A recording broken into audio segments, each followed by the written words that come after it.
What up, Buzz? You tapped in? Okay, Goose, you tapped in too? All right, Chicago, y'all tapped in? All right, boys, let's crack 'em. Feel like Mike in the fourth with the ball in my hands and I'm taking a shot. I'm the king in the madhouse on Madison, whether I make it or not. Now the crowd going crazy, they watching the play and I'm watching the clock. Got my shot in the air and the buzzer go off and I'm watching it drop. This team did things, MJ shot City 6 rings. D-Rose too big, too fast, too strong, history. And we good on that, put Jilla on the track and we good on wax. 3, 2, 1, everybody say Bulls on tap, Bulls on tap. Our city pretty and gritty, Benny the bull in the crowd getting hyper and litty. Me, I'm so drippy, it's slippery, nothing offends me. Banners on banners, we winners. We got the stats in the news, go and subscribe. Hang out with Buzzy and Goose, tapping with us, we the truth. Jilla just murdered the booth.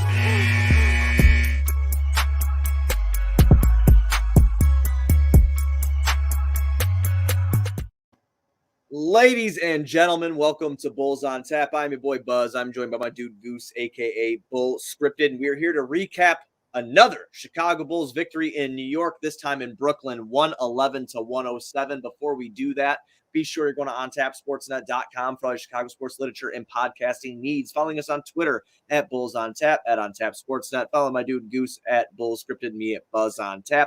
Anywhere you can listen to podcasts, you can listen to us, 5-star rating and review, because that's cool and tough. If you're watching on Twitter, go over to the YouTube, subscribe to our channel, hop in the comment section so we can chop it up about this victory. Also, if you are going to a game, it doesn't have to be a Bulls game. It could be a Bears game. Why would you want to do that? Or a concert, you would want to do that. Go to vividseats.com. If you spend over $100 and use promo code ONTAP, you get $10 off. That's a free beer from Goose and I to you. Vividseats.com, any order over $100, use promo code ONTAP for $10 off.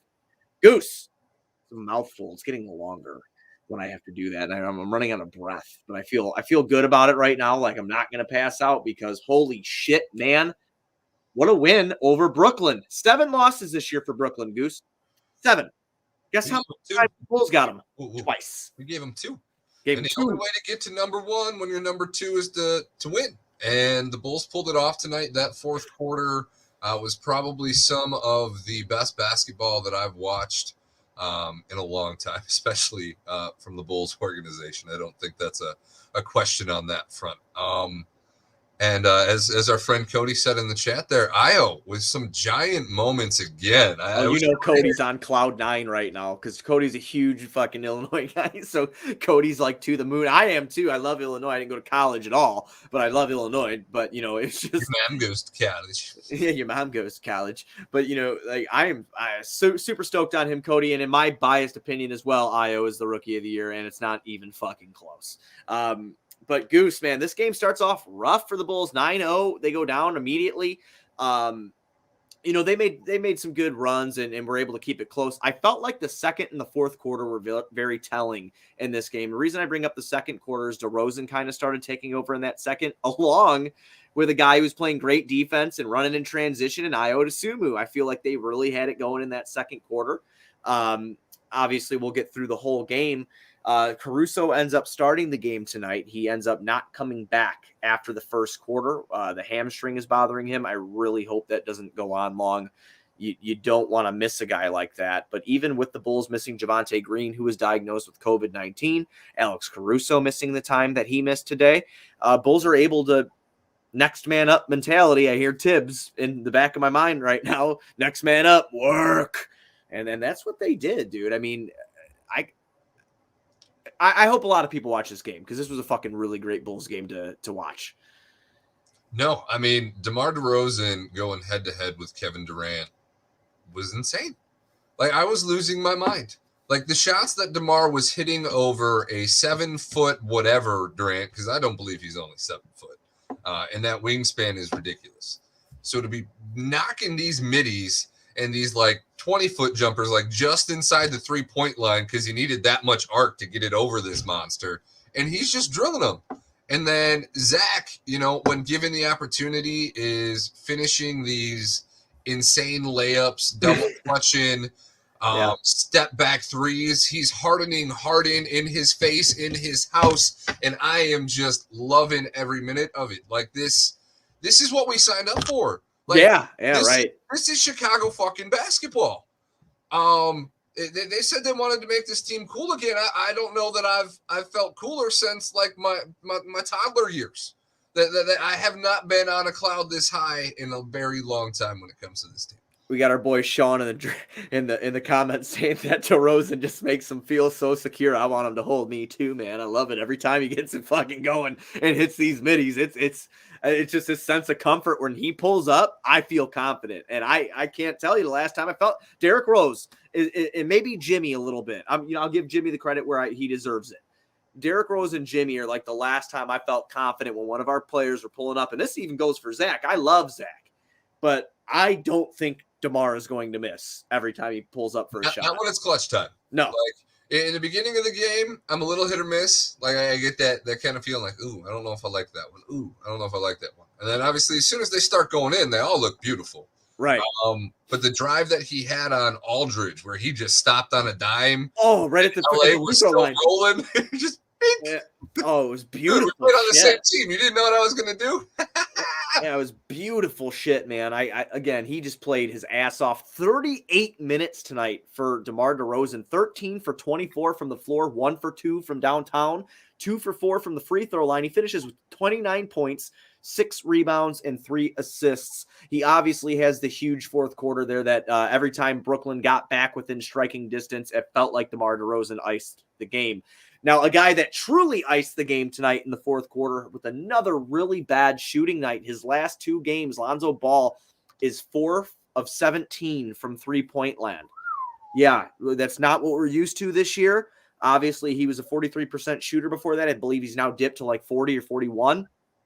He finishes with 9 rebounds and 7 assists, 2 steals for him, 3 blocks for him, 3 turnovers. Lonzo Ball struggling with the shot a little bit. Defense is still on point. I'm not going to talk any shit about that, but he iced the game. He might have been shooting bad from three-point land, but he hit the one when it fucking mattered, and it was a huge shot. And I'm not going to lie, anytime he doesn't have the cornrows and when we get Frozo, I get a little worried. Isn't Frozo the guy from The Incredibles, or is that Frozone? I think it's Frozone. Oh, okay. Well, Frozo just came out. Yeah, Frozone just came out. Sounds like Froyo, like apparently Frozone too. Oh, I like Froyo. So a lot of fun possibilities for T-shirts there apparently, but no.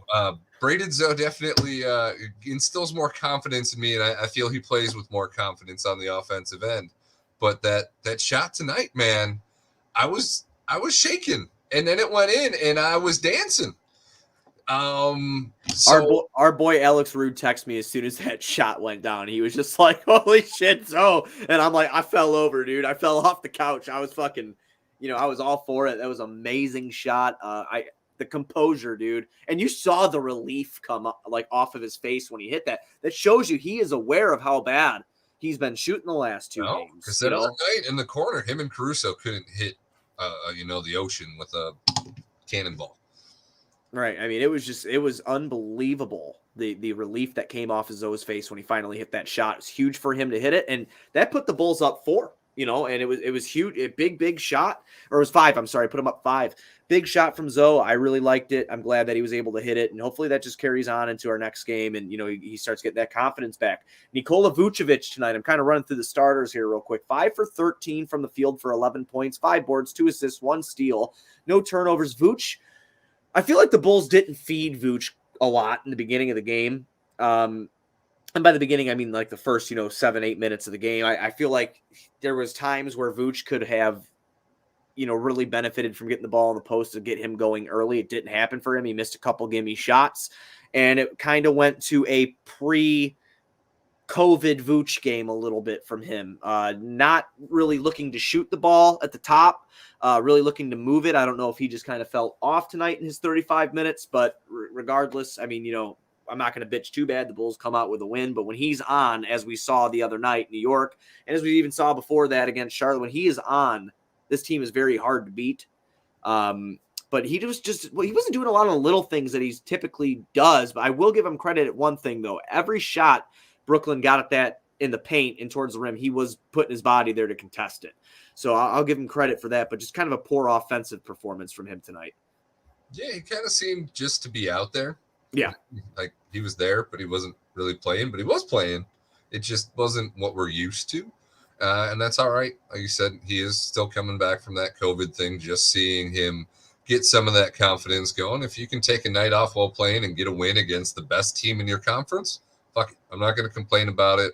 We'll monitor it and see if it's something that we have to keep an eye on going forward. But given the last few games that he's given us, not going to read too much into it, though. That is obviously poor night for him. That's like he can do that in his sleep. So we do need more than that. Yeah, absolutely. I mean, especially when you want to be competitive going throughout the season, not going to freak out about it. Bulls were able to hold off Brooklyn, still get the win, but he's got to be a little bit better and a little bit more consistent. Zach LaVine, 9 for 20 in 37 minutes from the field, 2 for 9 from downtown. Bulls didn't really particularly shoot well from downtown tonight, Goose. They went 10 for 31. But Zach had over 10 free throws. Yes, he did. He had 13 free throws tonight. He went 11 for 13 from the free throw line. He had 31 points, 8 rebounds, 6 assists, 1 block, and the best part of Zach LaVine's stat line tonight, and I'm sure you can guess, you already know what I'm going to say, no turnovers. Goose eggs in the turnovers tonight for Zach LaVine. That's huge. Absolutely huge. When Zach is not turning the ball over, he is very goddamn effective, as we know. Even when he is turning the ball over, he's still effective. But this just gives him more of a plus there. This is where I don't use plus minus to fit my narrative because he actually finished -4. So I'm not going to use that. I will use that for another player a little bit later. But yeah, Zach's performance. What are you thinking about it tonight? I mean, given the fact that he got to the line so much and he was pretty clutch at the end, I'm not going to take, I guess, poor shooting night. Like he's one shot away from being 50%. Right. But obviously the 3 wasn't there, but the 3 wasn't there for anybody tonight, like you touched on. Luckily, it wasn't there for Brooklyn either. Yeah. They hit 2 in the first and then just fell off a cliff pretty much entirely outside of Kevin Durant. Kind of keeping them in the game with a couple of big shots there. But I think outside of KD, I don't know that they had many others. Maybe Patty Mills. LaMarcus Aldridge had a really good game for them. But I mean, I want to tell you something about LaMarcus Aldridge right now. I am just so impressed with him coming back, how he has played after he had that heart issue. And as much as I wish he would have come here and the Bulls could have righted that wrong, from 2006? Could you admit? I mean, I guess I don't want to. Tyrese Thomas for LaMarcus Aldridge trade, man.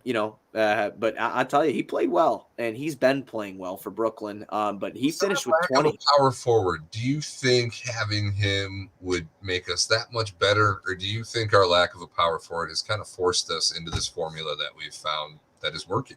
Oh, I 100% think it's forced us into the formula. But games like these where I'm like keyed up to text you during the game, like, yeah, we blew this because of not rebounding once again. And then a little adjustment comes in by Tony Bradley, from Billy Donovan. And you put a big body in there and you see what the Bulls kind of start doing. He helped initiate a run for this team. And, which was huge. But yeah, I do miss the lack of size. I'm not gonna lie to you. And Billy tried that tonight, dude, with and I know he's not a big dude, but a tenacious rebounder guy in Alizé Johnson, and it was not good. It was not good. He can look bad. Like he looked like he was getting worked by his old team. Yeah, he looked bad, and he looked like fucking like G League off the bench bad. He looked to me tonight, and I was like, okay, well, I saw what Billy was trying to do because we were just getting fucking killed on the boards. We weren't. Think about it. Brooklyn stole all of our power forwards. Millsap. Yeah, they're dicks. Aldridge. Yeah. Got Blake Griffin sitting on the bench. Not that I really want Blake, but they got former Bull James Johnson over there. I saw him in street clothes. Yeah, ready to break out those multiple black belts at any moment if needed. Yeah. But I mean, the Bulls were trying to combat Brooklyn with the Bulls were out rebounded heavily. I mean, it was 55-47. They were out rebounded by 8. They were out assisted 28-22. I mean, Brooklyn played a really good game. It was the free throw discrepancy. And this is what we were talking about before you and I went on live that I really think played a huge part in this game. And I'm going to tell you from last night when Brooklyn played the Minnesota Timberwolves, between Kevin Durant and James Harden, they took 28 free throws combined last night. Combined. Tonight, Brooklyn shot 9 free throws on the night. 9. Last night, and I was telling you, and I even have the tweet, like, it was a very physical game last night against Minnesota. It was a very physical game. I felt like it was pretty physical at some points tonight, too. I cannot believe Brooklyn only shot 9 free throws. Zach LaVine had 4 more free throws than the entire Brooklyn team. That's wild. That's not something that I think I've ever said in any basketball game. Yeah, that's fucking wild. That is very uncanny. And I guess, you have the talent gap, or at least in terms of like veteran talent. Well, yeah. It's the calls between the Bulls and the Wolves.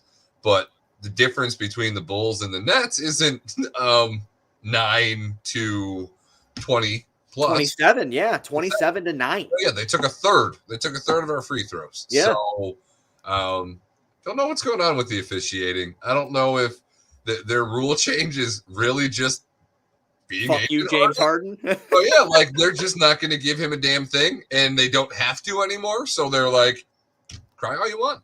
I mean, it's discrepancy between reffing crews at this point. Listen, I'm going to fit my narrative all day. The fucking Chicago Bulls won this game. Give me that, 8 days of the week. I don't give a fuck. I want that every single time. But, I don't understand how they combined for 28 free throws last night. And they come out today and they combined. Durant had 2 free throws. He hit both of them. Harden had 4. He hit 3 of them. That's why, again, I keep saying it, but it's just wild to me. I watch a lot of NBA, and it's very shocking to me.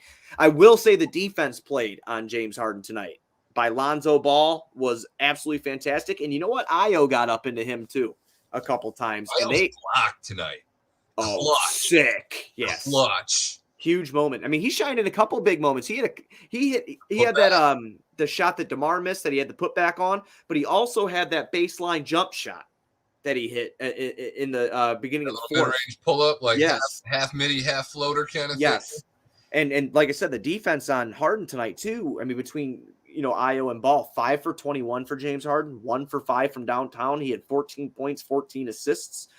Durant obviously did Kevin Durant things, started off really slow, 1 for 7 for Durant to start off the game. He came alive after that. He went 12 for 26. Not a great shooting night for Kevin Durant, but I mean, still decent. He had 28 points, 10 boards, and 4 assists. Aldridge, 10 for 17, 20 points. At one point, Durant had 20 shots and only 19 points. Yeah. Which is very uncharacteristic for him. Well, who did a good job on him, and we're giving some bench praise here, Derek Jones Jr., and he played a season-high 33 minutes tonight. Yeah, and he did well on KD, man, and he was playing a ton of defense. Dude's got a knack to being where the ball is on defense. And look at this. 4 blocks for him. 8 points, 4 rebounds, 4 blocks, 1 assist for Derek Jones Jr. tonight. I think he might be potentially outside of like Brandon Ingram in a defensive mindset. Like the best matchup for KD. Just because his length and athleticism. There's nobody that's going to stop KD. But if you could pick one guy to put on Durant, in terms of length and athleticism, I think Derek Jones Jr. might be, on your top 5 list of guys throughout the league that you'd want to have in your arsenal. Small sample size last game with him that we played Brooklyn, as you remember, was a small sample size for him in that lineup. But every time he was on KD, he did all right. He did well. He was able to stay in front of him. And when KD got past him, he was able to try to alter a shot. Tonight, we saw a lot of him against Kevin Durant. And he did just that again. And not to mention just the man-to-man defense, the help defense from Derek Jones Jr. is absolutely amazing. I told you a long time ago I've been wanting him to be the starter at the 4. And obviously with the injury, not that I don't like Javonte. Me and you have both, highly have praised Javonte Green on this podcast. I really enjoy watching him play. I also am a stickler for old school benches. I need to have some impact guys coming off my bench, which is why I like DJJ off of it. But if he's able to do that and set the tone against somebody like a KD, and I know there's not a ton of KDs in the league, but a big guy that can move around like that, because there's a lot of them in the NBA. I mean, not to KD's level, but there still are. I would love to have him start and be up in their grill to start a game off. He played real well, man, and I'm really impressed on how he handled Durant. How many fouls did he end up with tonight? Because I feel like that's been his biggest. He only had 3. No. So there's an assignment like Durant in extended minutes like that, to be able to stay on the floor, given that that's been his biggest issue this year, if you want to nitpick, that's encouraging to see. I mean, and with Caruso potentially down and Green out for at least 10 days, we're probably going to see more of them. It'll put Billy in a really tough spot once he has that's what's crazy about Billy's job is his job gets harder when he has a full roster When he's of healthy. players because Yeah, there's wild. too many options. Io starts losing minutes because you have to play Kobe. Troy Brown Jr., somebody that we were ecstatic about getting in a trade last year. That's had his moments, had a few moments tonight as well. Falls completely out of the rotation.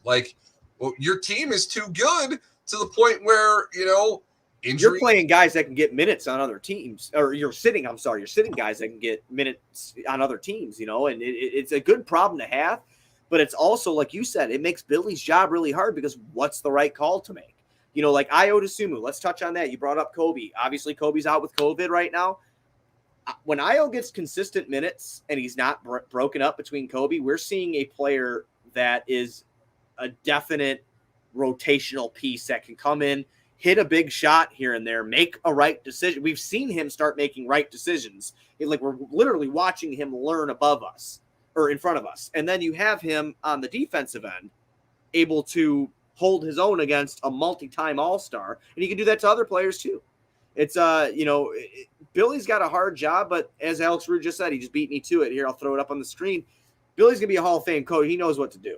And if Billy continues playing matchups, we hadn't seen Tony Bradley in 4 games. He identified that we were not doing well on the boards and we didn't have a big body in the paint to alter shots. What did he do? He put Tony Bradley in. Billy's a smart guy. It's just, like you said, he's got – it's a problem, but it's a great problem to have. So, no, I look forward to getting healthy again and watching him navigate through it. But Io's going to have to get some minutes. It's becoming more and more evident, especially in a big game like tonight where you're playing the best team in your conference and you have the kid in there in crunch time and he's coming through. And I will say on that mid-range pull-up floater, what are you doing? No, that's Dude, not you. And then it is him. That was him. It was him in Illinois. And I know the NBA between college way different. I understand what you're saying. A big spot, big moment, great team. I clinched a little bit too, but when he hit it, I was just like, I can't believe I doubted him. I can't believe I doubted him. That's his shot. That was his shot at Illinois. Just a pull Billy's jumper. trust in him was proven again in the fact that he was on the floor in that free throw situation at the end of the game. Yeah, that was a big moment for him. That's a good point, dude. Because he was 0 for 2. Yeah. Prior to that as well. So that shows a lot of confidence in Billy and him and just how confident he is in himself to not fold under pressure and, be capable of stepping up in the moment. And he did it multiple times tonight. So, yeah, Billy's job is going to continue to be really hard.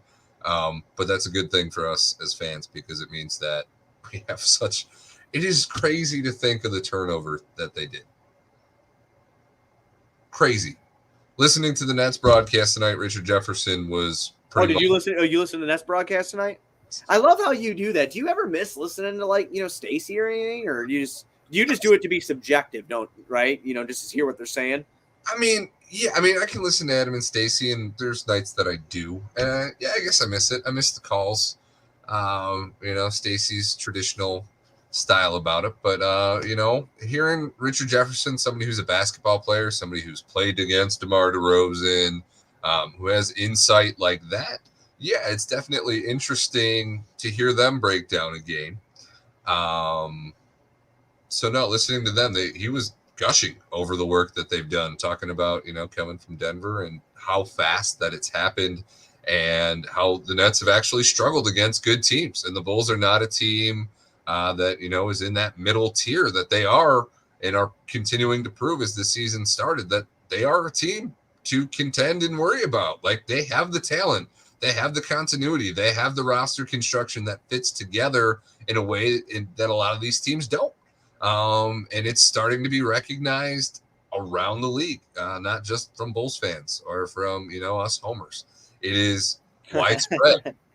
We had Stephen A. taking one on the chin on national TV. Oh, dude, the quote from Zach just had me tripping. Like, he goes, "I know you want us to lose, but it ain't happening." And I'm just like, God damn. That shot, like, during the game of Zach giving him a look. It was before halftime when we were up like 19 points. Yep. Obviously, the Knicks did make a run, but that look, that was classic too. So no, it feels really good to be on this side of the fence. Dude, I keep thinking of the last 3 years doing this show, and oh my God, like what it is to now. The Bulls are in second place in the Eastern Conference. They're a half game out of first. They just beat the first place team. They're 16-8, Brooklyn 16-7. The Bulls have the second longest win streak right now at 3 games in the Eastern Conference. 4-game win streak is actually the Cleveland Cavaliers have a 4-game win streak. Our turnaround is so drastic. I didn't even know that we won 3 games in a row because I'm used to winning again.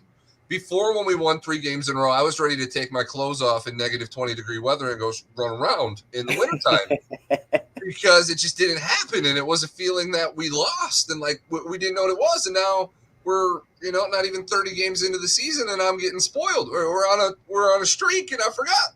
That's amazing. It's an amazing fucking feeling, dude. I mean, and again, doing it against Brooklyn, in Brooklyn, absolutely fucking huge against 2 future Hall of Famers and Kevin Durant and James Harden, 2 former MVPs. I mean, it's big time shit. It's big time shit. And I'm really glad the Bulls were able to fucking squeeze that victory out. Next game, Goose, is going to take place on Monday, which is the 6th. And that will be at 7 p.m. back at home. And this will be our second matchup against the Denver Nuggets, if I'm correct. Am I correct on that? Because Jokic and MPJ sat out the first game. That's right.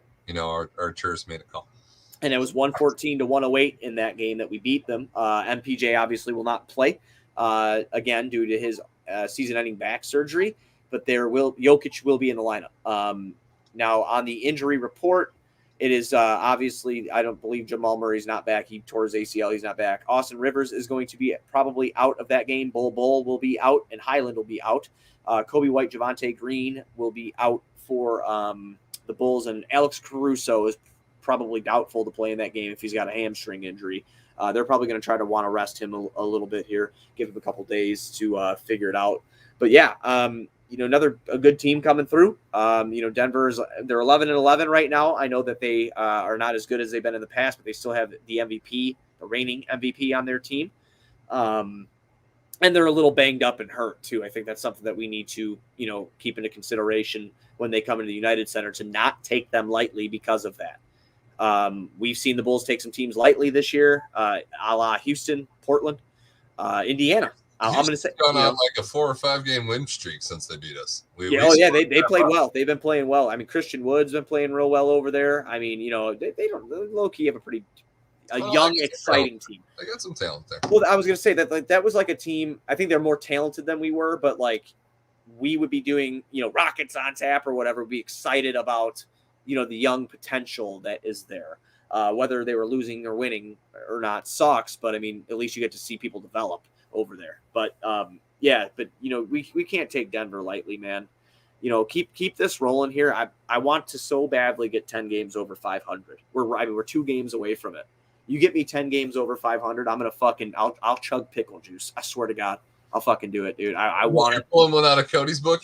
Yeah, I'm pulling one out of Cody's book here. I think he did mayonnaise.